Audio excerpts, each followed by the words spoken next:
तो आज हम पढ़ेंगे कक्षा 9वीं का मैथ यानी गणित और अध्याय नंबर 5। ठीक है, तो हमारा आज का पाठ है यूक्लिड की ज्यामिति का परिचय। तो इस पाठ को हम इस चैप्टर को बहुत छोटा है, लाइन टू लाइन पढ़ेंगे। ठीक है, तो हम पढ़ते हैं भूमिका से, इंट्रोडक्शन। यानी शब्द ज्यामिति यानी जियोमेट्री यूनानी भाषा के शब्दों जियो और मीट्रियन METREIN मीट्रियन से मिलकर बना है। तो यानी ज्यामिति दो शब्दों से मिलकर बना है, जियो और मीट्रियन। जियो का अर्थ है पृथ्वी यानी भूमि, और मीट्रियन का अर्थ है मापना यानी भूमि को मापना।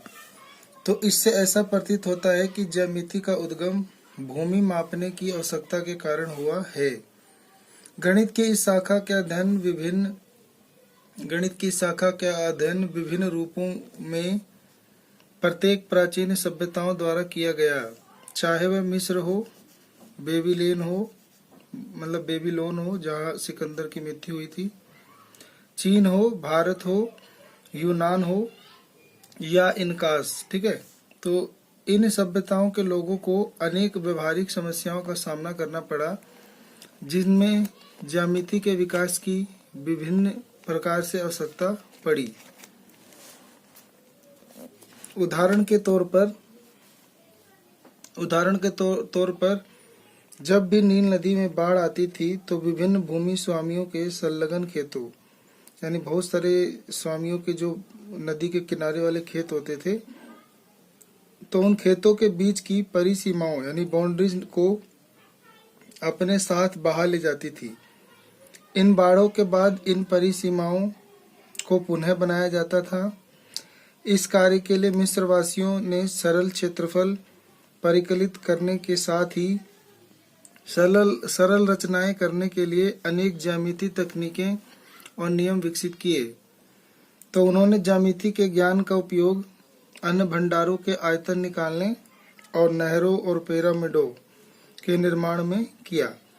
तो यानी जो मिस्र के लोग थे, जो नील नदी के पास रहा करते थे प्राचीन काल में, तो उन्हें अपने खेत का क्षेत्रफल निकालना है, उनके पास जो अनाज है उसका आयतन निकालना है, नहर और पिरामिड का निर्माण करना है, तो उसके लिए उन्हें ज्यामिति आती थी यानी। ठीक है, तो वे एक कटे हुए पिरामिड को बोलते हैं ट्रूंकेटेड पिरामिड।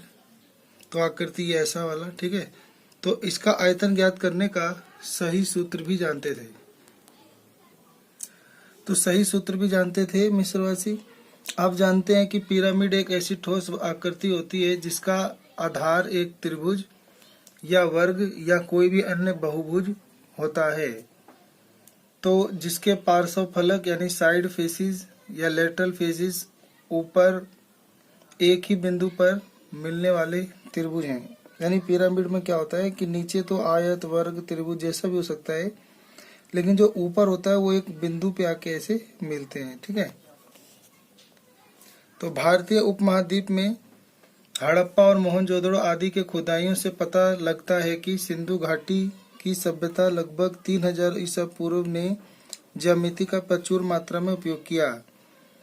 यानी ज्योमेट्री का हमारे भारत में भी सिंधु घाटी सभ्यता में इस्तेमाल का प्रमाण मिलता है। वह एक उच्च कोटि का संगठित समाज था। शहर अत्यधिक रूप से विकसित थे और बड़े योजनाबद्ध ढंग से निर्मित किए गए थे। उदाहरणार्थ सड़कें परस्पर समांतर होती थी, भूमिगत नालियों की व्यवस्था थी। आप पढ़ोगे हिस्ट्री में। घरों में विभिन्न प्रकार के अनेक कमरे हुआ करते थे। ये बातें दर्शाती है कि नगरवासी क्षेत्रमिति यानी मेंसुरेशन, जिसमें लंबाई, चौड़ाई, ऊंचाई, क्षेत्रफल, ठीक है, ये सारी चीजें, और व्यवहारिक अंकगणित में पूर्ण रूप से निपुण थे। तो निर्माण कार्यों में प्रयोग होने वाली ईंट भट्टों पर पकाई जाती थी और इन ईंटों का अनुपात लंबाई, चौड़ाई और मोटाई आप हिस्ट्री में पढ़ोगे 4:2:1 होता था। तो प्राचीन भारत में सुलभा सूत्र यानी 800 ईसा पूर्व से 500 के बीच के ज्यामिति रचनाओं के लिए महत्वपूर्ण ग्रंथ थे। वैदिक काल की ज्यामिति का उद्गम वैदिक पूजा के लिए आवश्यक भिन्न भिन्न प्रकार की वेदियों और अग्नि कुंडों के निर्माण कार्य से हुआ। पवित्र अग्नियों को अधिक प्रभावशाली साधक होने के लिए यानी उस समय आग के देवता या अग्नि देवता को बहुत पूजा जाता था, तो उनके स्थान, उनके आकार और क्षेत्रफलों के बारे में स्पष्ट रूप से निर्धारित अनुदेशों के अनुसार होते थे। घरेलू धार्मिक क्रियाओं के लिए वर्गाकार और वृत्ताकार वेदियों का प्रयोग किया जाता था, यानी जहाँ यज्ञ होता था। जबकि सार्वजनिक पूजा स्थलों के लिए आयतों, त्रिभुजों, समलंबों के संयोजनों यानी मिले जुले से बने आकारों का प्रयोग आवश्यक होता था। तो अर्थवेद में दिए श्री यंत्र में एक दूसरे के साथ जुड़े 9 समद्विबाहु त्रिभुज अंतर्निहित हैं। ये त्रिभुज इस प्रकार व्यवस्थित किए गए हैं कि इनसे 43 छोटे अथवा या गौण त्रिभुजों का निर्माण होता है। मतलब उन्हीं से और भी बहुत सारे त्रिभुजों का निर्माण अंदर एक के बाद एक मिलता है। यद्यपि वेदियों की रचना करने में परिशुद्धता ज्यामिति विधियों का उपयोग किया गया था, फिर भी इनसे संबंधित सिद्धांतों की कोई चर्चा नहीं की गई। यानी ये चैप्टर ये बताना चाहता है कि हमारे भारत में या यूनान, मिस्र में बहुत पुराने जमाने से लोग ज्यामिति के बारे में, त्रिभुज, आयत, वर्ग, बहुभुज, इन सब के बारे में जानते थे, लेकिन इसके बारे में कोई निश्चित सिद्धांत नहीं थे, तर्क नहीं थे, कोई प्रमाण नहीं थे, सबूत नहीं थे। ठीक है। उपरोक्त उदाहरण ये दर्शाते हैं कि ज्यामिति का विकास और अनुप्रयोग विश्व के सभी स्थानों पर होता रहा, परंतु यह बड़े अव्यवस्थित प्रकार से हो रहा था। प्राचीन विश्व में ज्यामिति के विकास की इन गतिविधियों की एक रोचक बात यह है कि इनका ज्ञान एक पीढ़ी से दूसरी पीढ़ी को या तो मौखिक रूप से यानी मुंह के द्वारा बोलकर, या ताड़ के वृक्षों की पत्ती पर लिखे संदेशों या कुछ अन्य विधियों द्वारा दिया जाता रहा। यानी उस समय तक लोग एक दूसरे को मुंह से या पत्तियों पर लिख के कुछ संदेश दिया करते थे, इन सब के बारे में, ज्यामिति के बारे में। साथ ही हम यह भी पाते हैं कि कुछ सभ्यताओं जैसे कि बेबीलोन में ज्यामिति एक अत्यधिक व्यवहारिक दृष्टिकोण वाले विषय तक सीमित रही, तथा ऐसा ही भारत और रोम में रहा। मिस्रवासियों द्वारा विकसित की गई ज्यामिति में मुख्यतः परिमाणों के कथन ही नहीं थे।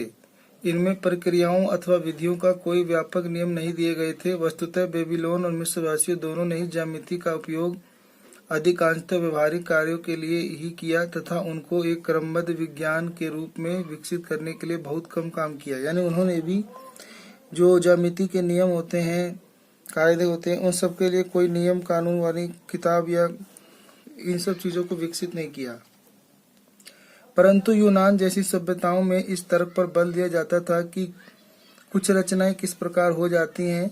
यूनानियों की अभिरुचि उन कथनों जिनको उन्होंने स्थापित किया था कि सत्यता निगमित तर्कण यानी डिडक्टिव रीजनिंग का उपयोग करके जांचने में थी। यानी यूनान के लोग ऐसे थे जो ज्यामिति को केवल समझना भी नहीं जानते थे, बल्कि वो चाहते थे कि इसकी प्रमाण हो, इसमें स्पष्टता हो, इन्हें सिद्ध किया जा सके, प्रूफ किया जा सके, ये चाहते थे वो। ठीक है।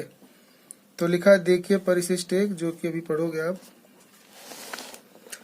तो लिखा है कि एक यूनानी गणितज्ञ थेल्स को इसका श्रेय जाता है कि उन्होंने सबसे पहले ज्ञात उत्पत्ति प्रदान की। यानी उन्होंने कोई भी चीज को प्रूफ करने के बारे में सोचा, उसके परिमाण जाने। यह उत्पत्ति इस कथन की थी कि वृत्त का व्यास वृत्त को समद्विभाजित यानी 2 बराबर भागों में विभाजित करता है। यानी वृत्त का व्यास वृत्त को 2 भाग में बांटता है। ऐसे गोल आकृति को वृत्त कहते हैं और जो केंद्र से होकर जाता है उसे बोलते हैं व्यास। तो जो वृत्त का व्यास होता है उसे 2 भागों में बांटता है। इस चीज की उत्पत्ति इन्होंने शुरू की थी थेल्स ने, जो कि इनकी डेट ऑफ बर्थ और पूरा लाइफ टाइम का डेट दे रखा है 640 ईसा पूर्व से 546। ठीक है। तो थेल्स का एक सबसे प्रसिद्ध शिष्य पाइथागोरस, इनका शिष्य था पाइथागोरस। इन थेल्स ने पाइथागोरस को बचपन से ही पढ़ाया, लिखाया, सिखाया था। तो 572 ईसा पूर्व था, जिसका नाम आपने अवश्य सुना होगा। पाइथागोरस और उसके साथियों ने अनेक ज्यामितीय गुणों की खोज की और ज्यामिति के सिद्धांतों का अत्यधिक विकास किया। यह प्रक्रिया 300 ईसा पूर्व तक जारी रही। इसी समय मिस्र में अलेक्जेंड्रिया के एक गणित के शिक्षक यूक्लिड, यानी मिस्र में अलेक्जेंड्रिया जगह है, वहां पे एक गणितज्ञ थे, टीचर, यानी यूक्लिड ने उस समय तक ज्ञात गणित के सभी ज्ञान को एकत्रित किया और एलिमेंट नामक अपने प्रसिद्ध ग्रंथ के रूप में उसे व्यवस्थित किया। तो उन्होंने इन सब ज्ञान को इकट्ठा किया और उसको एक एलिमेंट नाम की किताब में लिखा। ठीक है, यही लिखा है। उन्होंने एलिमेंट को 13 अध्यायों में विभाजित किया, जिनमें से प्रत्येक को पुस्तिका कहते हैं। तो 13 पुस्तिकाएं हुई। इन पुस्तिकाओं से समस्त विश्व की ज्यामिति संबंधी समझ को आने वाली पीढ़ी तक प्रभावित किया। तो उनके द्वारा लिखी गई किताब आज भी गणित में और ज्यामिति में काम आती है।